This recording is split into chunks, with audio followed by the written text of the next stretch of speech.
And in Palomar, I had the burden of showing it, because I'd prefer to show it than just talk about it, you know, in certain cases.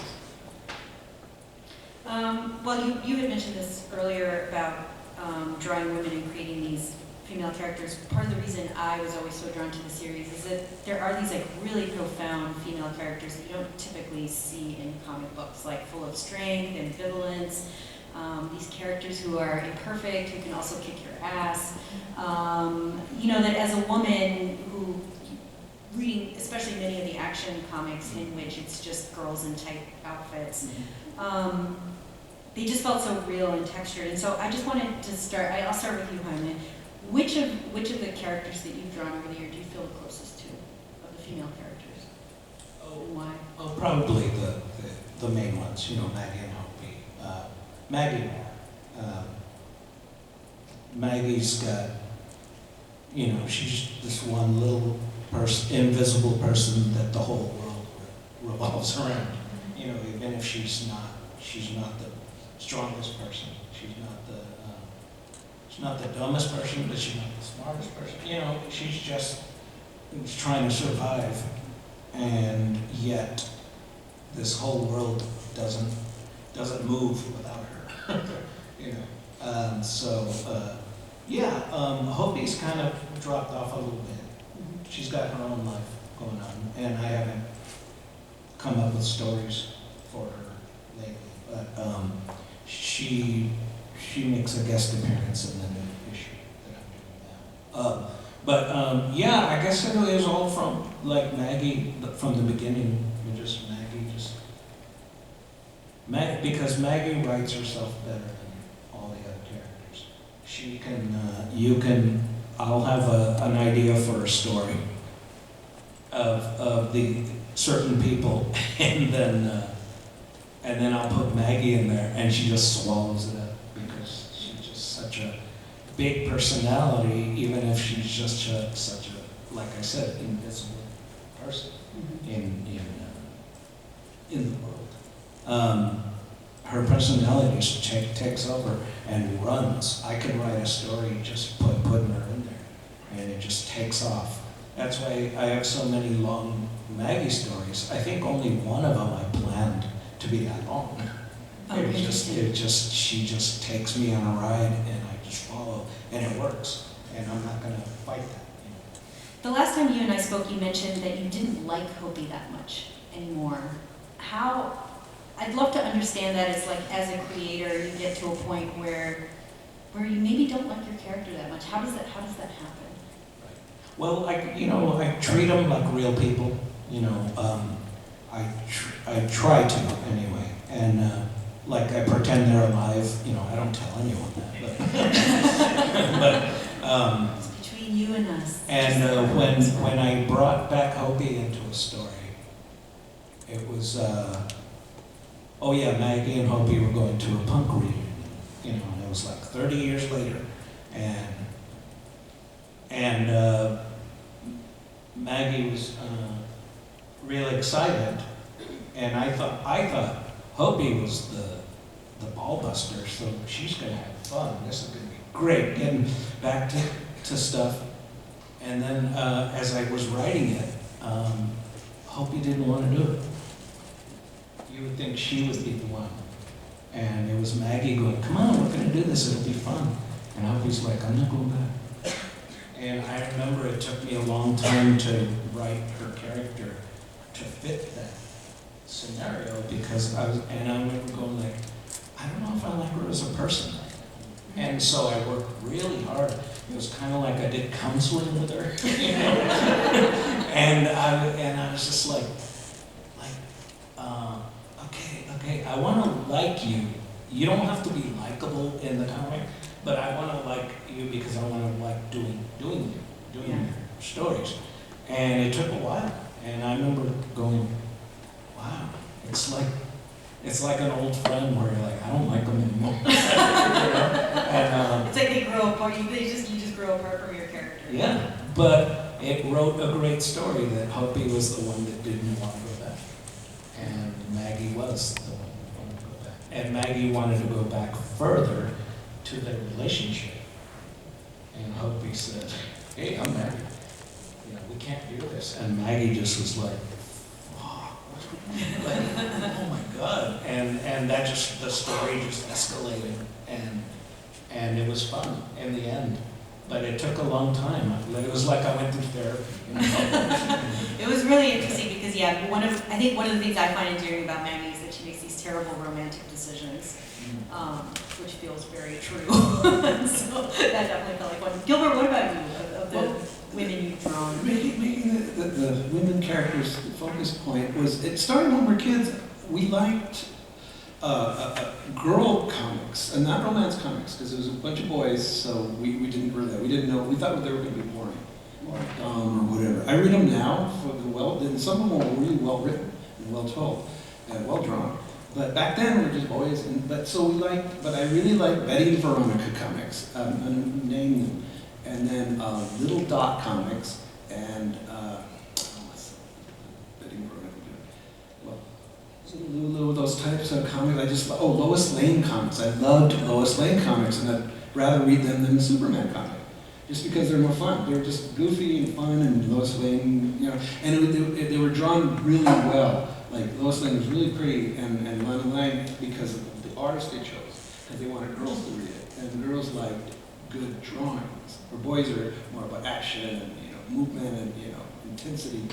But the girls, they just like to have fashion, slow the story down, but it's always catty and you know, that kind of stuff. So I'm just reading those comics. So I didn't draw women as a little kid because I couldn't. They looked like football players. They were just lousy. I couldn't do it. So I worked really hard to draw them. I looked at most of the comics and Archie, and I just, you know, started learning through it. So after a while, it just became like I would rather do this than do it at Marvel or any other way. I've learned, took this long to draw women that I'd rather just tell stories that way. It's like, well, who would have rather draw this pretty girl or this big, ugly, stupid guy? Oh, I'll draw the pretty girl. And we had no prejudice about putting them as our best characters. It was never a thought that, well, you can't do that. Oh, they run things. Yeah. Your comics It run was things. just like, well, then why not? I mean, that's what I saw in the real world, but I didn't see it in the comics. So we just sort of ignored all of the outside, you know, way of doing, you know, those kinds of stories. So I think my writing got a lot better when I created the Luba character. Because at first she was just a one-shot. She was just supposed to be in a science fiction story, and her type of character was sort of just a throwaway character in a story.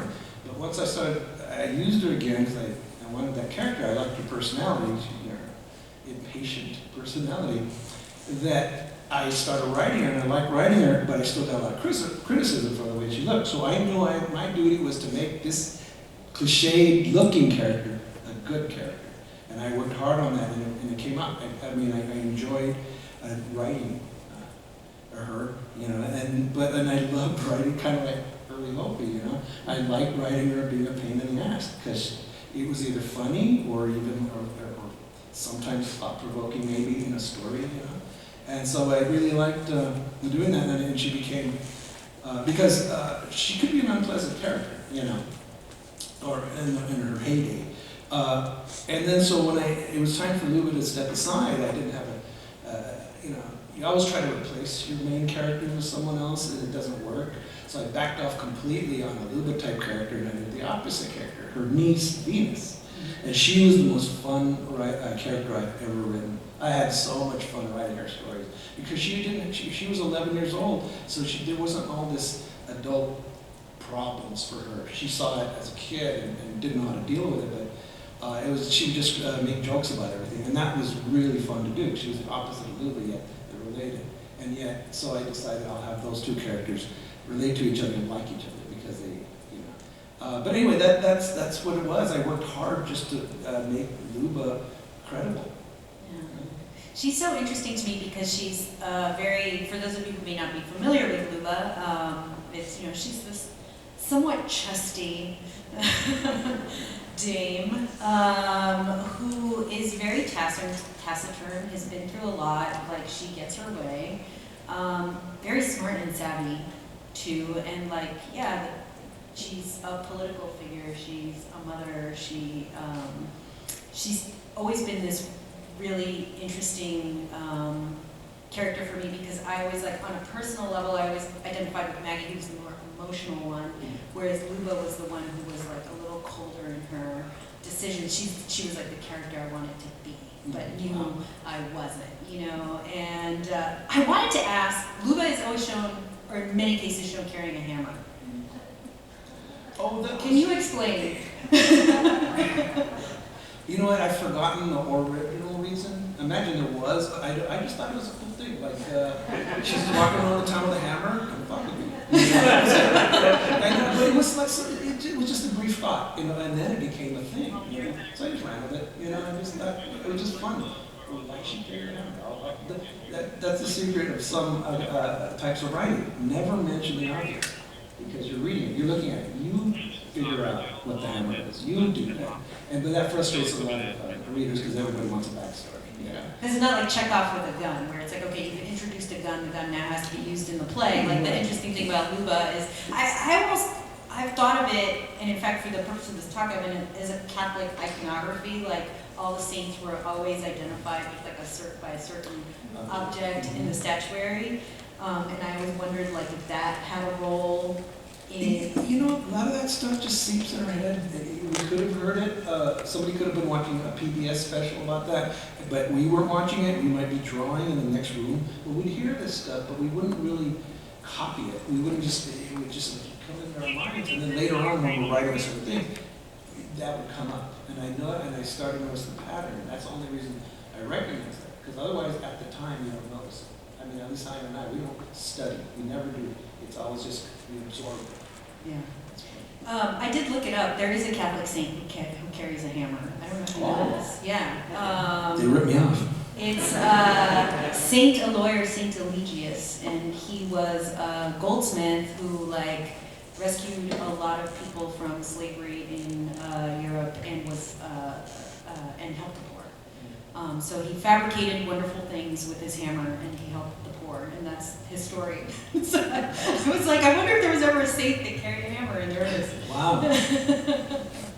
I wanted to talk a little bit about film because I feel like, you know, certainly we can always think of, like, comic books as kind of a storyboard for film, but I feel like there is so much cinema in both your works, and I love, there was a recent book you had, Gilbert, the one with the, I'm completely spacing on the name, COVID.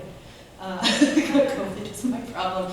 The one that you flip back and forth, that it's a story on one side and then you flip it over. Is this a collection recently? Yeah, it's two stories, Yeah. and then you flip it around and it's another book. It's like, is it Hypnotized? Oh, one of them is Hypnotwist, and the other one Hypnotwist. is Scarlet by Starlight. Yes, and there's one story in that, my apologies for forgetting the name on that, there's like no dialogue, and I love when both of you guys kind of go through these kind of storyboard moments where you're just like looking at images and it's telling, you know, these people like looking at each other, there's darkness, there's light.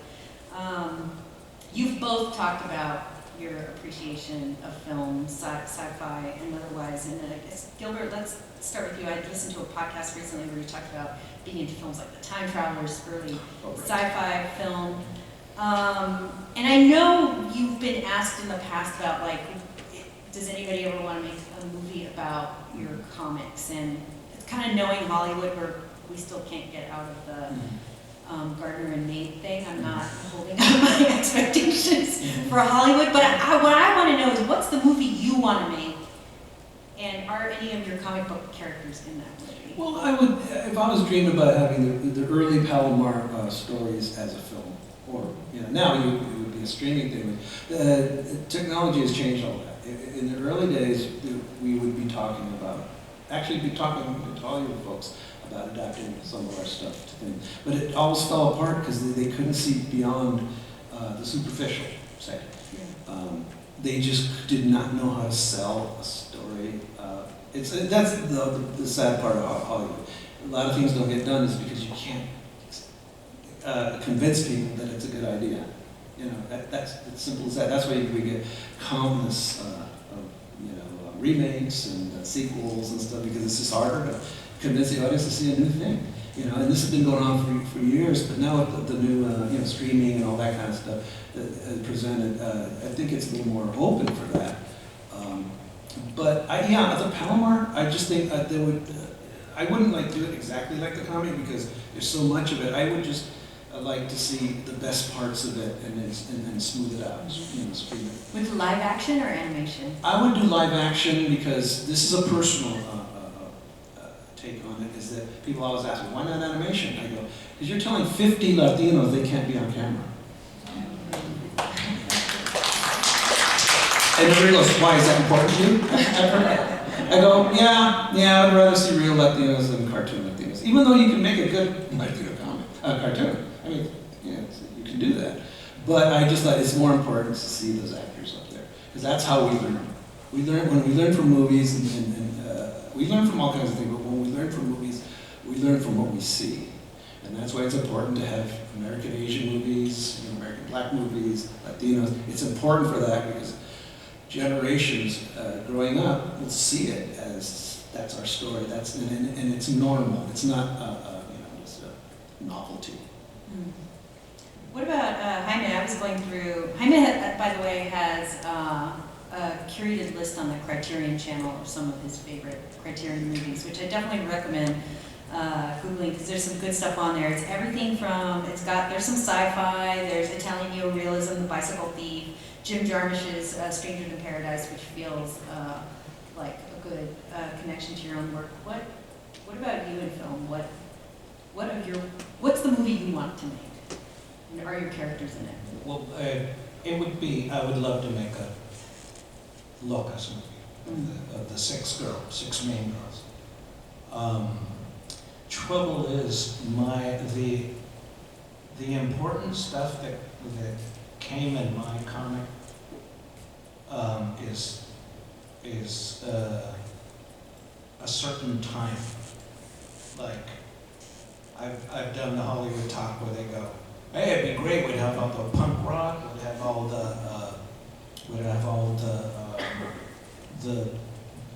Mexican barrio will do that. And I go, yeah, but will you have 1975 barrio? That's what my stuff comes from. You know, that was my time, the fashion of the homies and the homegirls. And then the punk days, I go, but you would want punks from 2010. Yeah. You know, Not the same. mine were in 78 to 1980. Yeah. You know, and that stuff's personal to me. I mean, it would be different if I go, sure, take the money I want. There's not enough money, you know, to change that out of me. So it's harder for me. It would have to be a period piece. I've mentioned that in meetings. You know, it'd be a period And piece. they freak out. Expensive. I go, you did it for that one movie just last year. Yeah, but not mine.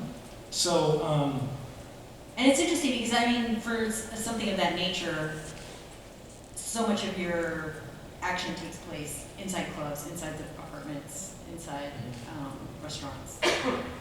It's not like they'd be needing to do a period piece on Times Square or something. right. Yeah, that's basically. That's basically been what you've And besides, they just don't want to make what I want to make. Yeah. I mean, I think that's Bottom line. been part of the problem with Hollywood for a long time. And I also think that there's probably, I imagine, you know, they see these beautiful female characters, and I imagine there's probably an urge to sexualize them on camera too. Like, your characters are really like deep and profound, and so I wonder, do they get seen as their surface and not, you know, like you talked about, Gilbert, like creating this character that was like very sexy, but then being like, okay, now she's got to be more than that. Yeah. Yeah. You know, and then like, oh, this would be great. We'll get a stylist to do their punk clothes and stuff. And I go, these girls work really hard going to thrift stores and creating a style that's lasted, you know, that counted, and they just did it, and they did it themselves. No one went and walked up to them and put something. Yeah. There was no YouTube tutorials for punk in the No. 1970s. No? You know, speaking of which, music, I'd love to just get a sense of a little bit about how you guys work. Do you start with a drawing? Do you start with an idea? Do you play music? How you work? Like, what is the literal process of creating a story? Was there? Well, for me, do not follow my path if you want to be a cartoonist. At this point, I basically, literally just draw the characters I want to draw, and I have an idea of like where they're going to be, where they're going, but I don't have a story, I don't have anything. So I'll just draw them. I'll draw. I have to fight myself from inking them because then the story changes. You got to change what you think. So I try to keep the pencils. And sometimes I penciled out entire stories where I had no idea what it was about. I'm serious, no idea what it was about. And I would have to wait a couple of weeks to come up with an idea. All I need is a spark. Once I got that spark, I'm off. But sometimes the sparks don't come soon enough. So I will have entire stories penciled and I have no idea. I just like how it looked and how I felt doing it. And So it's almost like letting the act of drawing. yeah, and so I keep the faces generic, and so you just slightly make modifications in what they're talking about, you know. Even when you get to inking, you have to paste up the face. That's mostly what you have to change if you do it my way. So it's really not a wise way to do it unless you're wacky like me, you know. I know, how many you start with a script, right? Sometimes. Sometimes I just start writing a dialogue on a piece of paper, and then I go, okay, I'm ready.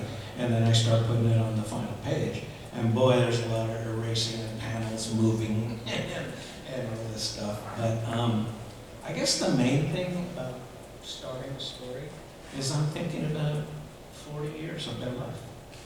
You know, and like, okay, I want these characters to do something. Where are they in their life? How old are they? Okay, that works good. These new young characters are doing this, but the old person is going to mess it up because they're from a different generation. You know, it's like whoever I stick in there, there's going to be a fight, or there's not going to be a fight, or. So you're trying to maintain some of those narrative threads that you had going for 4 decades, basically. Yeah, yeah. That's a lot. And so, like, if I'm doing a Maggie story, I'm thinking about her past. And a lot of times she's tired. Like all of us, like all of us. I'm going to open it up to questions in a second, so I just wanted to ask you one last thing, which is, if you weren't drawing comics, what would you be doing? What would you be working in? I hate to think about it. I mean, that's exactly what I've always wanted to do. And I was able to do it. And I didn't wait there and go, well, maybe I should, get a real job and find out what the real world is up to. I was like, no,